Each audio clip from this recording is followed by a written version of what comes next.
అందరికీ praise the lord. ఈరోజు దేవుని వాక్యము పేతురు రాసిన 2వ పత్రిక 3వ అధ్యాయము 8వ వచనం నుంచి 13 వచనాల వరకు చదువుకుందాము. ప్రియులారా, ఒక సంగతి మర్చిపోకుడి. ఏమనగా, ప్రభు దృష్టికి ఒక దినము 1000 సంవత్సరములను, 1000 సంవత్సరములు ఒక దినం వలె ఉన్నవి.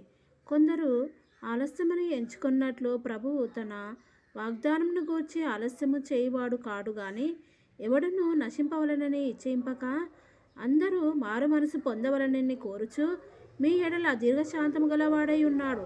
అయితే ప్రభువు దినము దొంగ వచ్చినట్లు వచ్చును.